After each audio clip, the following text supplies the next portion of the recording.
eh, semua yang tadi disampaikan sebagian besar akan jadi pengetahuan, tidak bisa semuanya mungkin dijawab sekarang, tapi diproses dengan analisa data dan sebagainya.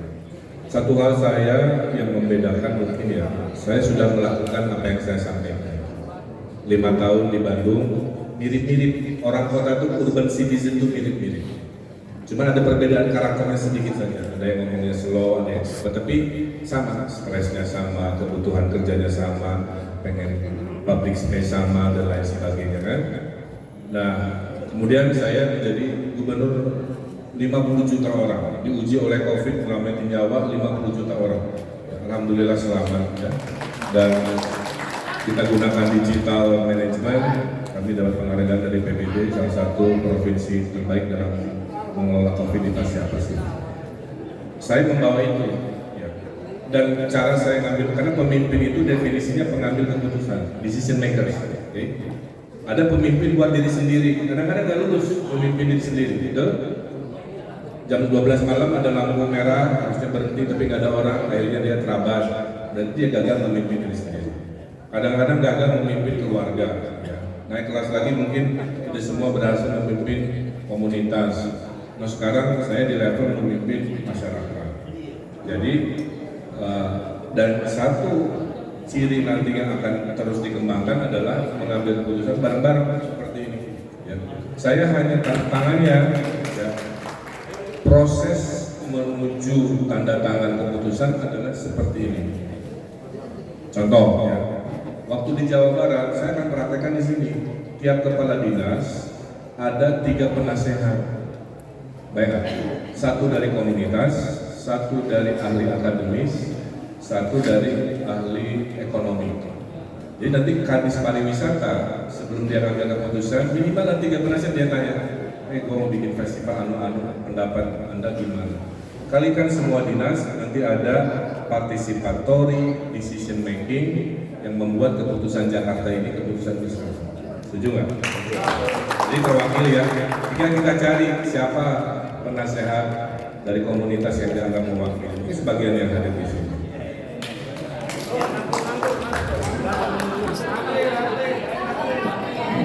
Nah, itu prosesnya ya. Nanti kalau sudah saya tanda tangan keputusan, saya istiqomah terhadap sebuah keputusan. Nah, Jakarta dan Nusantara itu mirip seperti New York dulu, tiba-tiba ada Washington DC. Washington DC berkembang menjadi kota politik, ibu kota wisata juga. New York itu tetap berkembang di yang sifatnya non politis, ya, seperti New York kita sekarang.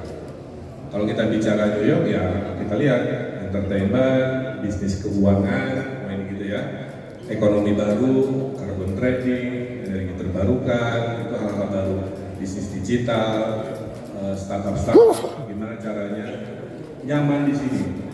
Hasil survei sebuah buku ya, namanya Creative Class, oke? Karena saya dulu dosen. Generasi anak-anak sekarang, Mas Arif ya, dengan bapaknya itu beda. Kalau bapaknya itu milih dulu perusahaan, saya kerja di Exxon, ya udah, saya pilih Exxon dulu. Exxon membawa dia ke Papua, udah ikut aja. Kalau anaknya enggak, dia pilih kotanya dulu, baru nyari pekerjaannya. Kalau kotanya gaul, kotanya nyaman, livable, lovable, seru, aman, baru dia nyari kerja apapun. Jadi orang tua kita mindsetnya udah beda. Jadi poinnya apa? Bisnis akan banyak hadir ketika kotanya diamankan, ketika kotanya dinyamankan, maka persepsi mau betah-betah berlama-lama menjadi hadir. Kota global itu maksudnya adalah standar kenyamanan, gitu ya, standar keamanan harus seperti kota-kota yang kita kagumi lah kira-kira begitu.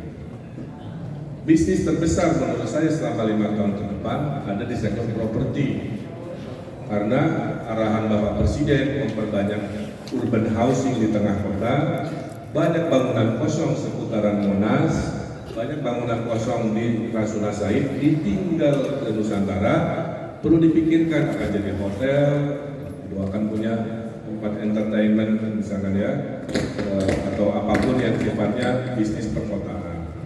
Kedua, semua kota global pasti jadi kota wisata. nggak ada yang nggak kota wisata. Kita ke Bangkok udah tahu lah kenapa senang ke Bangkok kan, ada kulinernya, ada lain-lain kan gitu. Ada kita ke sini semua ada ya. Nah jadi visi Jakarta Baru itu menghadirkan pariwisata kota. Apa itu? Perbanyak festival salah satu. Jadi bisnis besar tadi itu festival kelas Coldplay kita kali banyak, festival Taylor Swift, amin kalau dia bisa datang kita perbanyak, festival maraton, festival apa, sampai akhirnya di kota didatengin banyak orang karena selalu banyak festival salah satunya. Dua, kota global biasanya F&B-nya itu, ya, F&B-nya itu segala ada, mau makanan Maroko sampai makanan Australia sampai makanan selalu ada, sehingga harus jadi destinasi kuliner juga. Yang ketiga, harus ada destinasi buatan. Kan Jakarta nggak ada alami. Apa itu buatan? Las Vegas bikin namanya Dome, ya. Dubai bikin the tallest tower in the world, ya, dengan hotelnya. Kemudian, jadi artifisial. Nah itu arsitektural. Jadi ada namanya wisata arsitektural. Kalau historis arsitektural itu piramid, kalau modern arsitektural itu Dubai lah ya. Nah itu Jakarta Baru itu kita ciptakan. Ada the wonder of architecture, ada destinasi kampung-kampung, nanti kita bikin kampung wisata ya. Jadi orang nggak hanya maaf ya nginep di hotel mewah, bisa nginep di kampung yang ada homestay. Saya lakukan itu waktu gubernur, makanya yang saya omongin semua udah saya lakuin. Dia budget cuma 300.000, nginepnya di rumah, makan paginya nasi goreng, telur ceplok, sama gosip bareng si ibu ujung.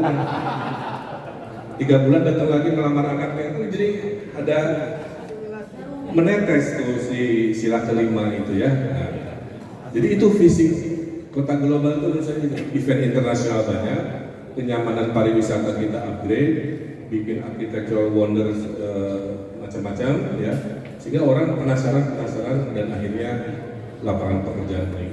Kira-kira gitu. Nah kemudian terkait energi terbarukan misalnya, itu kita sudah janji ke dunia Pak, bahwa 2060 kita harus full energi terbarukan ya. Dimulai nanti, saya sudah lakukan, kembali lagi dulu waktu saya gubernur, saya wajibkan semua atap pabrik harus solar cell, kira-kira begitu, minimal itu dulu. Kemudian energi angin, nanti kan kita ada giant seawall tuh ya, ngatasin banjir di utara. Giant seawall itu bentuknya kawasan, bukan bendungan. Jadi ada perumahan, ada sekolah, ada pusat ibadah, dan nanti di ujungnya bisa ada energi berbentuk angin ya, seperti di Swedia, di Denmark, pembangkit listrik tenaga anginnya itu di laut, ya. Tidak di darat. Ya. Kemudian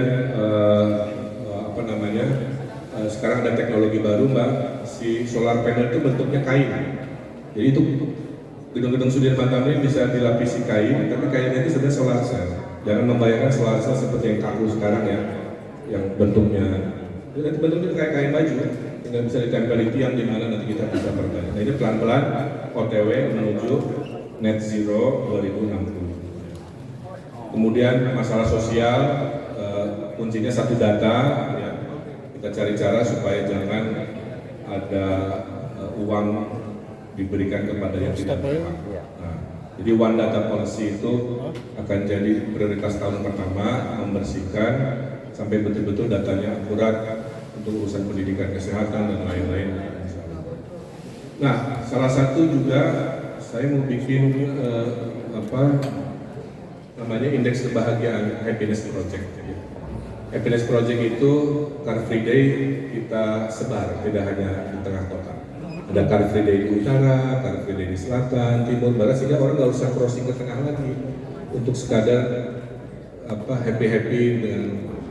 Kemudian, kasih tawuran, saya pernah lakukan juga, mohon maaf ya, dari gagasan ini banyak sudah saya lakukan. Saya bikin Car Free Night, Bang Mia, di kecamatan, malam Senin, saat traffic turun, apa yang terjadi antar kampung jadi ngobrol di wilayah kelurahan kecamatan itu. Dia ngeband di sini, berikutnya performer dari kampung sebelah kan, jualan UMKM dari ibunya, ketemu dengan jualan UMKM dari ibu kampung sebelah. terjadilah percakapan, kehangatan, dan akhirnya harapannya ya terjadi sebuah silaturahmi yang membuat suasana menjadi lebih baik lah kira-kira. Lain-lain memang kalau saya dipanggil Bang, saya tidak akan melarang kan begitu ya, karena itu pilihan. Tapi saya memang identiknya sudah Kang dari dulu, jadi mungkin Kang Emil, Pak Sus juga nggak ada masalah. Menjadi diri sendiri, saya datang ke sini ditugaskan untuk mengurusi Jakarta. Saya ikuti kontestasi tadi dengan cara gembira, baik, tidak saling menjelekkan ya, dan lain-lain. Nah, mungkin kurang lebih itu secara umum ya. Mohon doanya. Kita berharap 2024 segera beres kan, capek gitu kan ya, supaya Januari 2025 udah kerja aja 5 tahun kita bikin, waduh. Jadi ini mohon Triparta sisa semangatnya, mudah-mudahan the last fight gitu ya, the last fight supaya